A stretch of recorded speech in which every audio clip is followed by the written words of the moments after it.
Russia cries for help. China and North Korea begs. The silence that once stretched across Eurasia has been shattered. Moscow, Beijing, and Pyongyang are no longer issuing confident statements about balance or deterrence. They are instead facing the very nightmare they feared, the United States striking first, not with reckless escalation, but with calculated precision that rewrote the rules of confrontation. The US did not strike blindly, it struck surgically, preempting the counterweight alliance of Russia, China, and North Korea before their joint exercises could transform into a credible deterrent. It was the opening salvo in a pressure campaign that is no longer theoretical. This time, Washington moved from posture to action. For the first time in decades, the world is witnessing the US military take the initiative in the Pacific and Eurasian theaters simultaneously.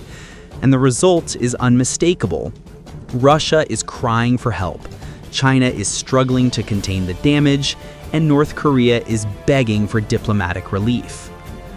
The Pentagon's operational playbook called it the dual spectrum entry, a synchronized strike across two domains designed to paralyze the tri-alliance in its command and control chains. In the early hours of a gray morning, Ohio-class submarines submerged in the Philippine Sea opened their hatches. Tomahawk cruise missiles streaked across the skies, skimming waves and weaving through radar shadows. Simultaneously, B-2 Spirit stealth bombers lifted from Andersen Air Base in Guam, carrying precision ordnance designed to silence critical nodes in adversary radar networks. Within minutes, China's Eastern Theater Command reported unexplained radar blackouts along the Fujian coast. Russia's Pacific Fleet monitoring systems near Vladivostok went into emergency reboot cycles.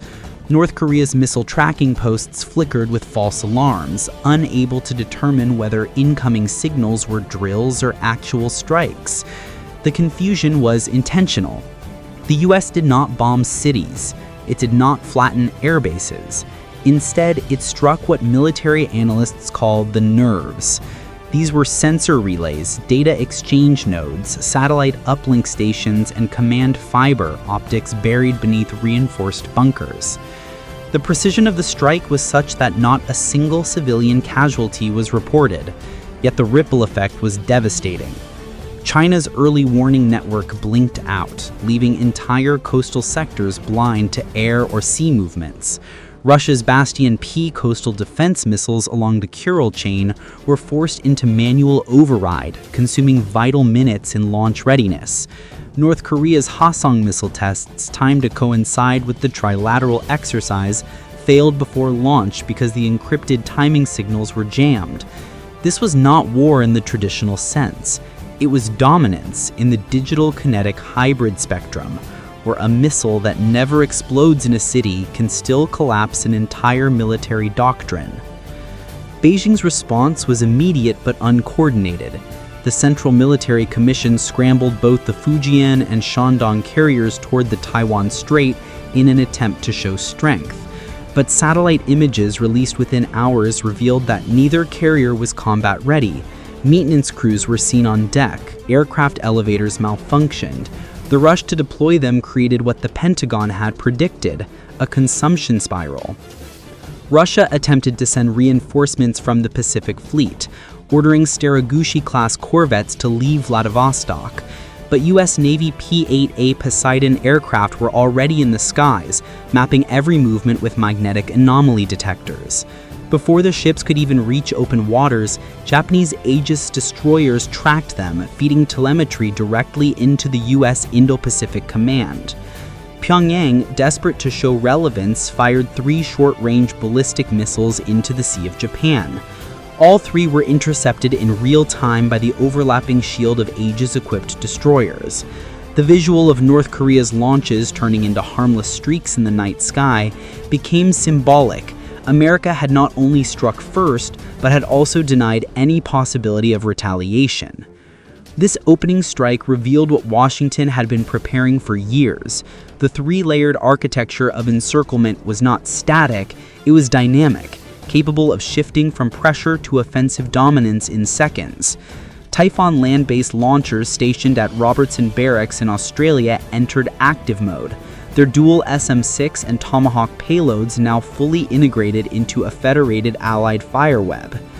The range of these batteries meant that not only were Chinese artificial islands in the South China Sea exposed, but even Russian submarine pens at Vladivostok were suddenly within reach. The Virginia Block V-class submarines equipped with payload modules capable of firing 42 Tomahawks in a single salvo positioned themselves silently along the Philippine Trench. From below the waves, they provided a constant shadow of deterrence, a reminder that at any moment, another strike could be unleashed without warning. The psychological effect was as powerful as the kinetic one. Chinese social media erupted in panic after the first wave of Tomahawks disabled radar nodes. Hashtags questioning the vulnerability of China's defenses reached millions before sensors intervened. In Moscow, state television struggled to maintain its narrative of invincibility, even as leaked documents revealed that emergency funds had been diverted to repair Eastern Command's radar systems. Pyongyang, unable to hide its failed launches, doubled down on propaganda, displaying images of Kim Jong-un inspecting artillery. But the world had already seen the truth. North Korea's missiles could not leave the ground without being detected, intercepted, or neutralized. Military analysts describe Washington's strategy as budgetary attrition warfare. Every radar reboot in Vladivostok consumes resources. Every false alarm in Pyongyang drains limited fuel reserves. Every carrier scramble in Beijing eats through maintenance cycles. The US, by contrast, spent little. Its submarines were already deployed. Its bombers rotated under existing schedules. Its Typhon batteries consumed minimal resources. The asymmetry was breathtaking. For every dollar America spent, its rivals burned 10. For every gallon of fuel the US consumed, Beijing, Moscow, and Pyongyang consumed 20. This was not merely a military contest, but a financial one. And in financial contests, Washington held the upper hand. The second phase of the strike came not with missiles, but with data. The Combined Joint All-Domain Command and Control CJADC2 system was activated in full spectrum. X-band packets from Japanese AMD control centers merged with SAR data from Philippine P-8A patrols. South Korea's kill chain protocols fed HIMARS counter-battery fire into the algorithm. Australian Jorn Phase 6 over-the-horizon radar painted every movement in the South China Sea. Taiwan's underground Langshan Command Center added redundancy by relaying encrypted coordinates of Chinese vessel positions. The result was a unified sensor body that functioned like a single brain, one that processed threats in milliseconds. Analysts in Beijing described it as fighting a ghost. By the time the PLA detected an American move, the counterstrike had already been prepared, simulated, and armed. Russia's attempt to counter with satellite reprogramming failed spectacularly. The PON NKS satellites in the Eastern Military District lacked the bandwidth to intercept the torrent of CJADC2 data.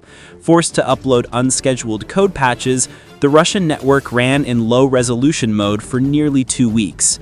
During this blackout, US submarines and Japanese destroyers roamed the Sea of Okhotsk undetected, mapping the seabed for future operations. China attempted to respond with cyber attacks aimed at Guam's infrastructure, but the strikes were anticipated, rerouted into decoy servers, and then publicly exposed, embarrassing Beijing's cyber units. North Korea tried to jam GPS signals to disrupt F-35A patrols over the Korean peninsula. The attempt backfired when THAD radars reverse-engineered the jamming frequencies and pinpointed the drone swarm's runway within 12 minutes. A HIMARS strike eliminated the base, erasing months of North Korean preparation in seconds. What is unfolding is not just a military campaign, but a transformation of warfare itself.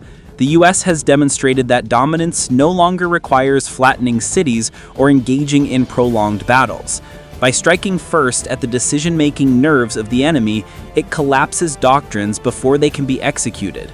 By keeping rivals on permanent high alert, it forces them into unsustainable cycles of maintenance and spending.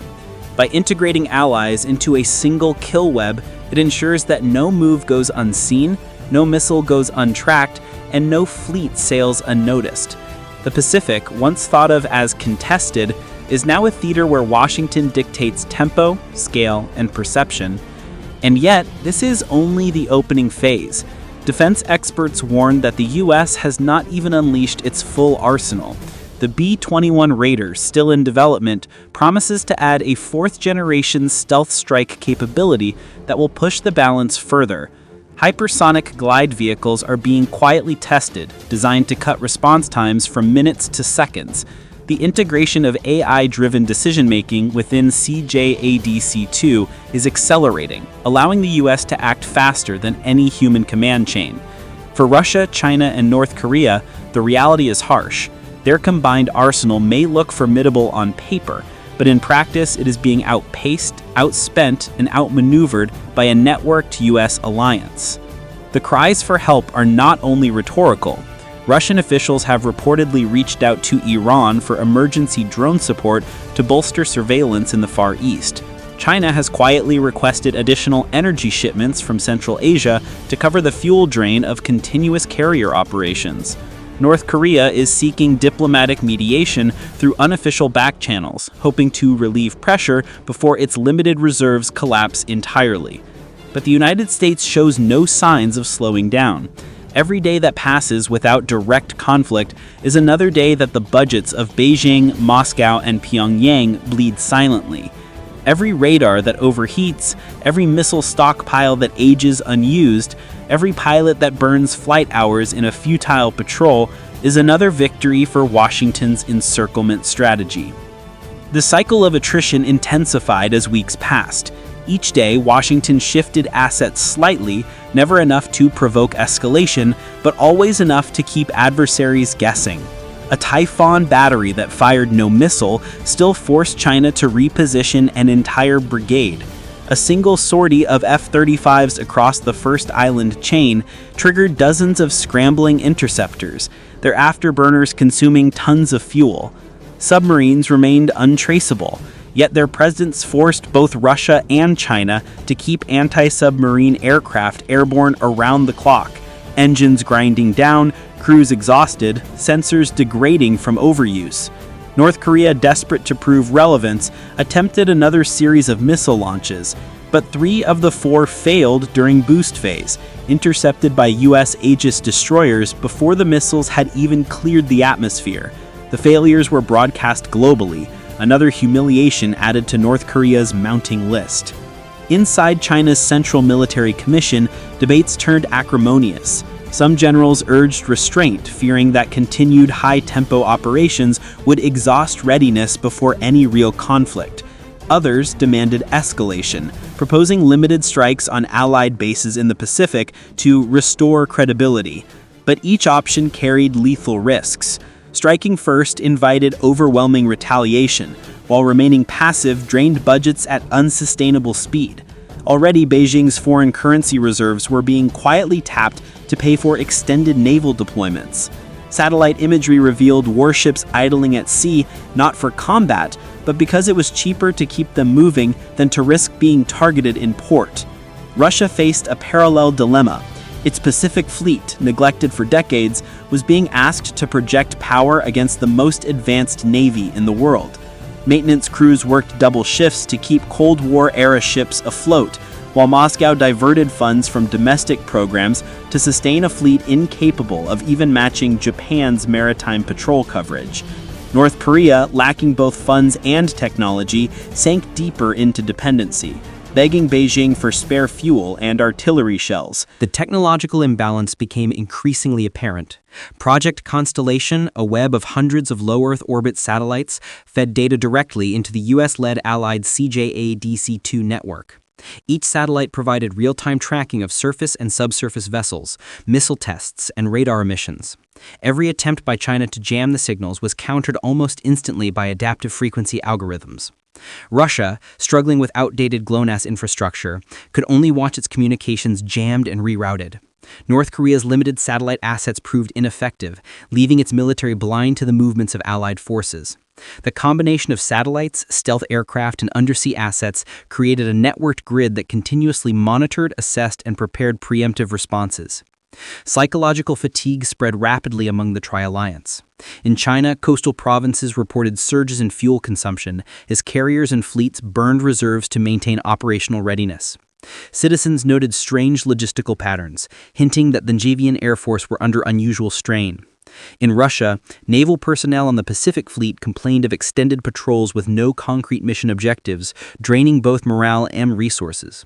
North Korean state propaganda struggled to mask repeated launch failures as the public became increasingly aware of the disparity between official statements and the reality of ineffective missile tests. The U.S. strategy leveraged visibility and perception as much as kinetic capability, turning fear and uncertainty into a tool of warfare. Financial pressure further compounded military strain. China's Ministry of Finance issued emergency allocations labeled A2/AD sustainability, acknowledging that keeping radars, missile batteries, and carriers operational around the clock was draining billions annually. Moscow diverted funds to support maintenance and upgrades of Pacific Fleet assets, while sanctions limited the availability of critical components. Pyongyang relied increasingly on Beijing for missile fuel and artillery shells, trading raw materials for military essentials. The Tri-Alliance, once confident in its joint capabilities, now faced a costly logistical nightmare orchestrated by an adversary spending minimal resources. Allied cooperation magnified the U.S. effect. Australia expanded missile defense integration, Japan increased rotational force deployments, the Philippines enhanced base access, and South Korea deepened intelligence sharing. Each ally added a layer of detection and response, creating a seamless